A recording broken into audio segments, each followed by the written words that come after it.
Transgenic animal से, animal that have had their DNA manipulated. तो इसके अंदर वो एनिमल आ जाते हैं, कोई भी बैक्टीरिया आ सकता है इसमें, कोई भी फंजाई आ सकता है, प्लांट आ सकता है, एनिमल आ सकता है। तो कोई भी एनिमल जिसके हमने डीएनए को चेंज कर दिया है, जेनेटिकली मॉडिफाई कर दिया है, तो उसको हम ट्रांसजेनिक एनिमल बोलते हैं। And express an extra foreign gene, तो ये क्या करता है, फिर कोई ना कोई बाहर से हमने कोई जीन इसके अंदर इंट्रोड्यूस किया है, उसको ये एक्सप्रेस करता है।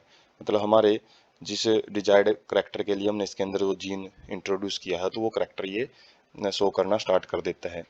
एग्जाम्पल है जैसे ट्रांसजेनिक रैट, रैबिट, पिग्स, सीप, काऊ, फिश। तो ये अलग अलग प्रकार के जो एनिमल्स हैं वो हम आरडीटी टेक्नोलॉजी से तैयार करते हैं, उनके जीन के अंदर चेंज करके इनको तैयार किया जाता है। 90% of all existing transgenic animals are mice. तो सबसे ज़्यादा जो एक्सपेरिमेंट किए जाते हैं बायोटेक्नोलॉजी में, वो माइस के ऊपर ही, चूहों के ऊपर ही किए जाते हैं। तो जितने भी हमने आज तक ऑर्गेनिजम्स को जेनेटिकली मॉडिफाई किया है, तो उनमें से 95% तो माइस ही हैं, चूहे ही हैं। तो एप्लीकेशन क्या होती है ट्रांसजेनिक एनिमल्स की, तो यहाँ से हम हेडिंग देखते हैं, उसके बाद एक एक हेडिंग को पर स्लाइड में देखते रहेंगे, मतलब स्टडी करेंगे। नॉर्मल फिजियोलॉजी एंड डेवलपमेंट, मतलब बॉडी का नॉर्मल बिहेवियर है, जैसे इंटरनल ऑर्गन कैसे काम करते हैं, तो उनका पता लगाने के लिए, विकास जो कैसे होता है, अलग अलग ऑर्गन का डेवलपमेंट कैसे होता है, उन चीज़ों को समझने के लिए हम इनका यूज करते हैं।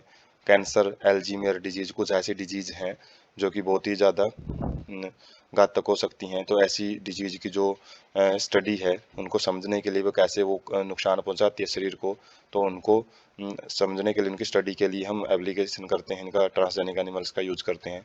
कुछ बायोलॉजिकल प्रोडक्ट होते हैं जैसे मिल्क वगैरह होता है, और भी काफ़ी एंटीबायोटिक्स वगैरह, तो अलग उसमें चले जाते हैं। तो कुछ जीव से हम कुछ बेनिफिशियल प्रोडक्ट हैं वो यूज करते हैं, वो भी देखेंगे। वैक्सीन सेफ्टी है, वैक्सीन सेफ्टी का मतलब कोई भी यदि दवाई हम बना लेते हैं, कोई भी इंजेक्शन वगैरह बनाते हैं, तो उसकी सेफ्टी चेक की जाती है, कितनी डोज में वो सेफ रहेगी।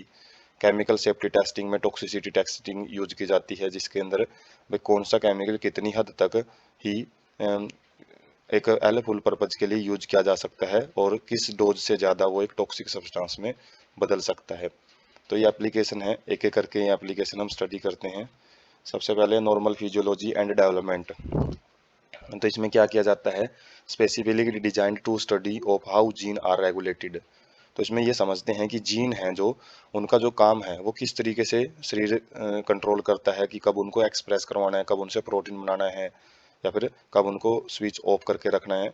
तो जो एक्सप्रेशन ऑफ जीन हमने पढ़ा था, जो मोलिकुलर बेसिस ऑफ इनहेरिटेंस में, तो वो कैसे रेगुलेट किया जाता है, उसकी फंक्शनिंग को समझने के लिए हम ट्रांसजेनिक एनिमल्स का यूज करते हैं।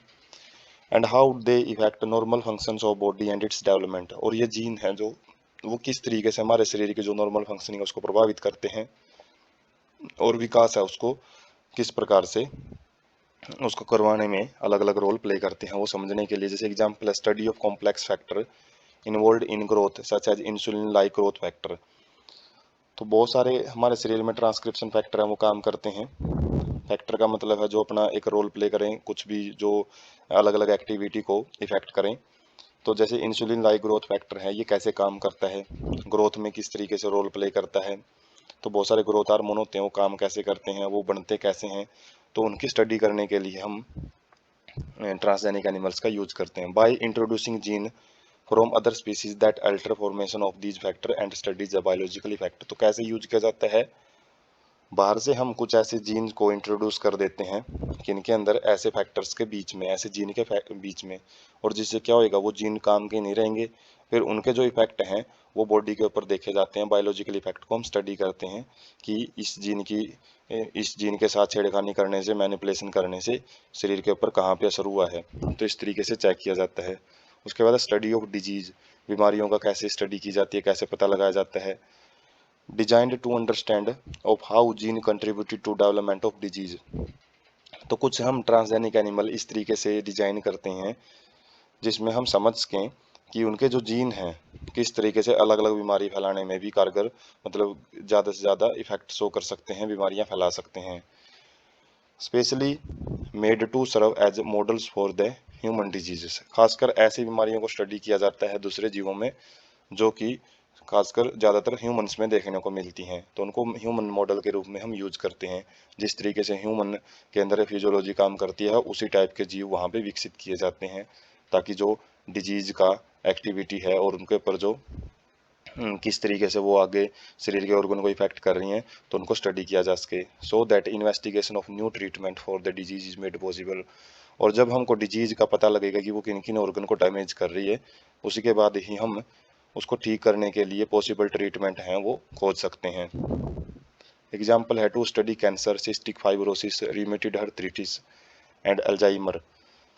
तो ये अलग अलग बीमारियां हैं। कैंसर में क्या है, अनकंट्रोलेबल ग्रोथ होती है, सेल लगातार ग्रो करती रहती हैं। सिस्टिक फाइब्रोसिस एक फेफड़ों की बीमारी होती है, जिनके अंदर जो लंग्स हैं उनके अंदर जो फ्लूइड वगैरह है वो फिल होना स्टार्ट हो जाता है। जेनेटिक डिसऑर्डर है एक प्रकार का। यूमेटेड आर्थराइटिस से हमने पढ़ा था, ऑटो इम्यून डिजीज होती है, जिसमें हमारा इम्यून सिस्टम अपने ही सेल को डैमेज करना स्टार्ट कर देता है। अल्जाइमर ये जो नर्वस सिस्टम की डिजीज होती है। थर्ड एप्लीकेशन देखते हैं, जो कि है biological product. Medicine required to treat certain human disease are often expensive to make. तो कुछ ऐसी डिजीज होती हैं, ह्यूमन डिजीज, जिनका यदि हम मेडिसिन उनकी बनाने लग जाएं तो बहुत ज़्यादा एक्सपेंसिव वो बनती हैं, बहुत ज़्यादा महंगी बनती हैं। जैसे कि प्रोड्यूस यूजफुल, तो इसके अंदर हम क्या करते हैं, कुछ बायोलॉजिकल प्रोडक्ट हैं वो पैदा करते हैं। जैसे कि जो ह्यूमन प्रोटीन होता है अल्फा 1 एंटीट्रिप्सिन, तो ये एक बीमारी है एम्फाइसाइमा। तो इसके अंदर क्या हो जाता है, जो एक लंग डिजीज है जिसके अंदर जो सांसें हैं, जो ब्रीथिंग है वो उसकी जो ब्रीथिंग साइज है, जो सांस है वो छोटी हो जाती हैं, शॉर्टनिंग ऑफ ब्रीथ बोलते हैं इसको। और इस बीमारी को ठीक करने के लिए अल्फा 1 एंटीट्रिप्सिन प्रोटीन की जरूरत पड़ती है। और जिसको लैब में तैयार किया जाए तो टेक्नोलॉजी बहुत महंगी होती हैं, जिसकी वजह से इसकी दवाई यदि बन भी जाती है तो बहुत ज़्यादा महंगी बनेगी। ट्रीटमेंट ऑफ फिनाइल कीटोन्यूरिया, इसी तरीके से कुछ डिजीज हैं जैसे फिनाइल कीटोन्यूरिया, जो हमने इनहेरिटेंस ऑफ वेरिएशन वाले में मेंडेलियन डिसऑर्डर में डिस्कस किया था, PKU। तो इसके अंदर भी एंजाइम है उसकी कमी रहती है, और जिसकी वजह से फिनाइल एनिलीन है वो इकट्ठा होता रहता है बॉडी के अंदर, और सेंट्रल नर्वस सिस्टम उसको डैमेज कर सकता है। और सिस्टिक फाइब्रोसिस है इसी तरीके से एक लंग डिजीज होती है। तो इन बीमारियों को ठीक करने के लिए हमको कुछ बायोलॉजिकल प्रोडक्ट है उनकी ज़रूरत पड़ती है। जैसे एग्जांपल है, इन 1997 में एक फर्स्ट ट्रांसजेनिक काऊ रोजी वो तैयार की गई और produced human protein enriched milk. तो वो ऐसा दूध पैदा कर रही थी जिसके अंदर जो मिल्क प्रोटीन है, मतलब एक मिल्क प्रोटीन वो ज़्यादा मात्रा में पाया जाता था, जो कि 2.4 ग्राम पर लीटर, 1 लीटर में उसकी जो मात्रा थी 2.4 ग्राम तक मिल रही थी। तो जो प्रोटीन था वो कौन सा था, अल्फा लैक्ट एल्ब्यूमिन। तो एक प्रोटीन ये प्रोड्यूस कर रही थी, और ये प्रोटीन कहाँ पे ज़्यादा इंपॉर्टेंट है, nutritionally A more balanced product for human babies. जो नवजात बच्चे होते हैं तो उनको हम एक काऊ मिल्क को रिकमेंड किया जाता है। तो इस काऊ मिल्क के अंदर ये जो अल्फा लैक्टा एल्ब्यूमिन है, तो ये एक न्यूट्रिशनल डाइट का काम करता है जो यंग बेबी होते हैं उनकी ग्रोथ के अंदर। तो बायोलॉजिकल प्रोडक्ट इस तरीके से हेल्पफुल होते हैं, हम अलग अलग जीवों से प्राप्त कर सकते हैं जेनेटिक इंजीनियरिंग के द्वारा।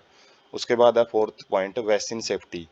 Transgenic mice used in testing safety of vaccine before they are used on human. जैसे ही वैक्सीन हम तैयार करते हैं, टिक्के वगैरह जो तैयार करते हैं, तो उनकी जो टेस्टिंग है दूसरे जीवों पे की जाती हैं। तो माइस ज़्यादातर क्यों यूज किया जाता है, क्योंकि इसकी जो फिजियोलॉजी होती है तो वो ह्यूमन फिजियोलॉजी के जैसे ही होती है, जो काम इनके इंटरनल ऑर्गन करते हैं, ह्यूमन के भी इंटरनल ऑर्गन ऐसे ही काम करते हैं। तो इनकी जो ऐसे माइस हम तैयार करते हैं, ट्रांसजेनिक माइस, जो ज़्यादा सेंसिटिव होते हैं। और वैक्सीन सेफ्टी, फिर उन पे सेंसिटिव का मतलब है थोड़ी सी डोज के प्रति वो उनकी डेथ हो सकती है, तो उनके ऊपर ही हम वैक्सीन सेफ्टी है, वैक्सीन टेस्टिंग है वो करते हैं। जैसे एग्जांपल है to test safety of polio vaccine. जैसे हमने जो पोलियो वैक्सीन तैयार की थी स्टार्टिंग में, तो उसकी जो सेफ्टी टेस्टिंग है वो माइस के ऊपर ही की थी।